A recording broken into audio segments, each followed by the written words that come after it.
Hello everyone and welcome to Rad Chat, the multi-award winning therapeutic radiographer-led oncology podcast. My name's Norman Joker-Hansen and I'm joined by Joe McNamara. Hi everyone. So we've got another wonderful guest. Would you like to introduce yourself, please? Hi, yes, so my name is Holly Spencer. Thank you for inviting me on. So I'm a Clinical Education Improvement Fellow on secondment. In my substantive role, I'm a sonographer from University Hospital Southampton NHS Foundation Trust. That is a long trust name, isn't it? No, they need to do something about it. Like, they just call it UHS, but no one knows what that is. Yeah, it's hard, isn't it? Like VHS or something. Yeah. Exactly. It could be anywhere. It could be anything. Yeah. So, can you tell us a little bit about your career pathway? Yeah, sure. So, goodness, I've been qualified as a radiographer since longer than I care to admit. 2011 was when I graduated from the University of Portsmouth. And I quickly specialised in paediatric radiography at Southampton in their children's X-ray department, which I loved. So I did that for a few years, which was an amazing experience. I always knew that I wanted to end up in ultrasound one day. So when an opportunity to come came to take a training post there, I was delighted to finally, after a few attempts, so I won't pretend like I got on it first time, but after a few attempts I was successful and I got accepted into their training programme. And since qualifying as a sonographer in 2016, I've been sort of gradually adding some strings to my bow and specialised in a number of different areas of non-obstetric ultrasound.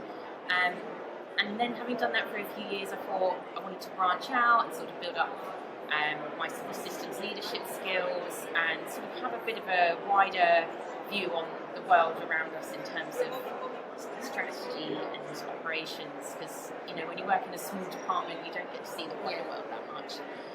So I took on a secondment with the Hampshire Isle of Wight AHP faculty, which then led on to the position I'm in now, which is my Clinical Education Improvement Fellowship, which is a 12-month full-time opportunity to lead on a project of your own choosing. So there's 10 of us in total, 10 fellows, all from a different mixture of nurses, midwives and AHPs, supported by NHS England, WTE, and also the Florence Nightingale Academy Christchurch University. So that's where I'm at. That's where you are. And then you end up in a pod box. And then, at of course, UKIO. I should have finished with that, because that's the pinnacle. Yeah. You made it. I made it. Finally, all those years, I can give up now.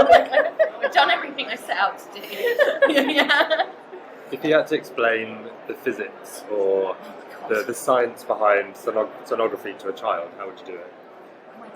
I probably would put it in terms of like explaining sonar, so like submarines or like a bat with echolocation or a dolphin with echolocation, and try and put it in those terms of maybe something they'd understand. So sort of sending off a sound wave and waiting for it to ping back off of an object, creating a picture that way. But I mean, I probably would need to teach myself the physics again before I attempted to teach anyone. That's not accurate. I know my physics. Yeah, clearly. I mean, I'm obviously joking. yeah, I know everything there is to know. As long as there are no follow-up questions, I know all of the physics. Yeah. Don't worry, we're not going to ask you. It's fine. Yeah. So, can you tell us a bit about the projects that you're doing at the moment? Yeah, thank you. So I'm really, really proud and delighted to be working with the College of Radiographers on an implementation study looking at their Education and Career Framework, the 4th edition, which was launched in November last year. So we're sort of taking a number of different approaches to try and find out how people see the Education and Career Framework, how they're using it, what are the gaps between, policy as it's intended and policy as we want it to be in practice. So doing that in a number of different ways, we've helped from a steering group full of a collection of wonderful individuals who are supporting me in this endeavour.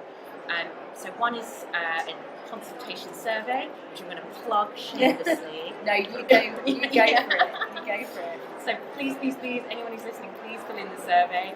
It's just 15 minutes long. The closing date is the 23rd of June, and you can find it if you go onto my Twitter page. Oh God, I'm so not social media savvy. Twitter handle. Twitter handle. Yes, thank you. What is your Twitter handle? Yeah. Which is at Holly Spencer AHP. So if you go there, you'll find the QR code. So just anyone who's got the time, please fill in the survey. I'm also running a series of consultation workshops, one of which I was really pleased to do here this morning in the Research Hub. Amazing. So getting lots and lots of people's views. So 4 workshops we're doing in total, with lots of different types of individuals who might be using the ECF, and because it's a workforce-wide document, lots of different people will be, so we can talk to lots of people about how they're using it, how they view it.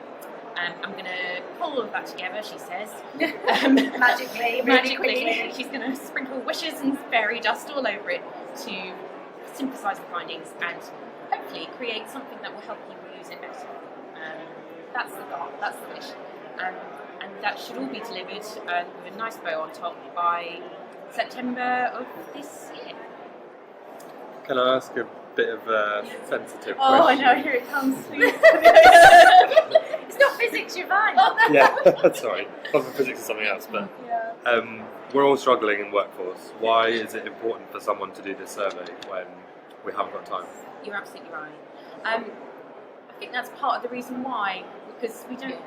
The operational pressures are so high, the workforce is under such strain, and it is hard asking people to take on something else. But unless we do the work now and just find it within ourselves to do that little bit more and push that a little bit harder, things won't get better. So, and we need things to get better. Radiographers deserve more.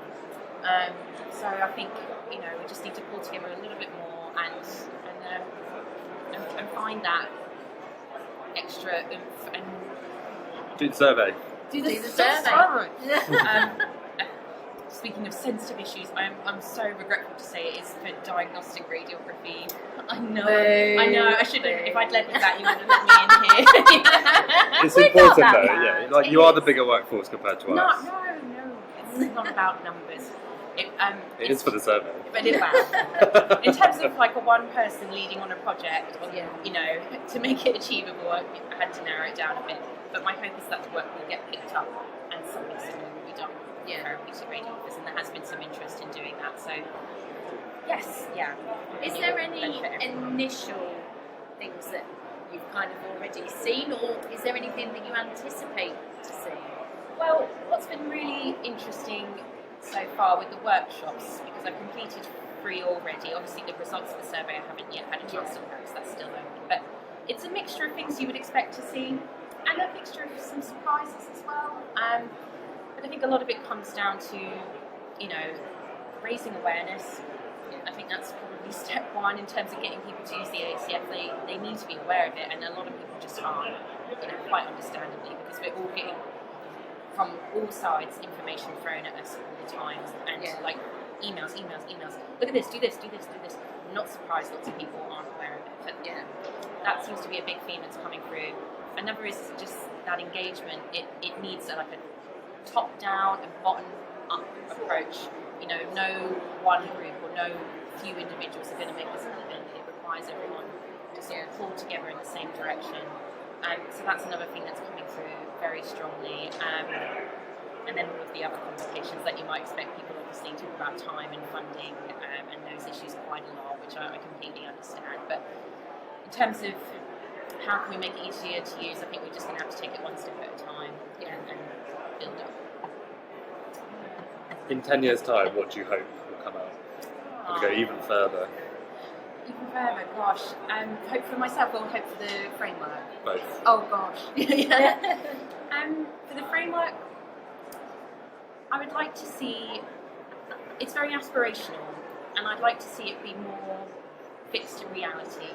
Yeah. When it talks about radiographers building up 4 pillars of practice, we don't really see that currently. It's mostly clinically focused. I'd love to see radiographers doing more of those other 3 pillars and sort of redefining what a radiographer is and should be. I'd love to see that more prevalent. So for me, 4 pillars is something I really strongly believe in, and I'd like to see that more embedded. For myself, gosh, I hardly even know. I always, people ask me all the time, what's your 5-year plan? And I just think, oh my gosh, I'm just trying to get through this year, like all my days. This week. Today, this afternoon, oh my god, yeah. So, but I think one day I'd love to get, I went to the UKIO doctoral den and it's been on my mind for some time that I would love to undertake a PhD. So we'll see. It's something that's in my peripheral vision as a possibility that I'd like to do. I'd really like to take what I've learned further, and whether that's in the direction of research or whether that's in the direction of like strategic leadership. Either would be an enormous privilege. That's assuming people would want me to do it. It's not up to me entirely. I think a theme we've had at the conference so far on this is, as radiographers, we don't advocate for ourselves enough. Yes, we all think, no, that's not for me. Like, as even here, as I'm sitting here talking to you about it, I'm like, oh no, don't just dial it down. No, don't dial it down. You will do your PhD. Yes, exactly. And if you're listening to this and you're diagnosed with radiography, you will do the survey. We'll do the survey. We'll do the survey. You'll get your PhD. You'll be very well published. All our dreams will come true. All your dreams. Oh, thank you so much for coming on the podcast. It's been great to have you on. And obviously, we wish that everyone will do the survey and that will impact really positively on your ability to be able to then develop and enhance the framework. Well, exactly. I need people to help me to help them by understanding what they need. So that's exactly what it is. Yeah, we all help each other. Yeah. Thank you. Thank you. Amazing.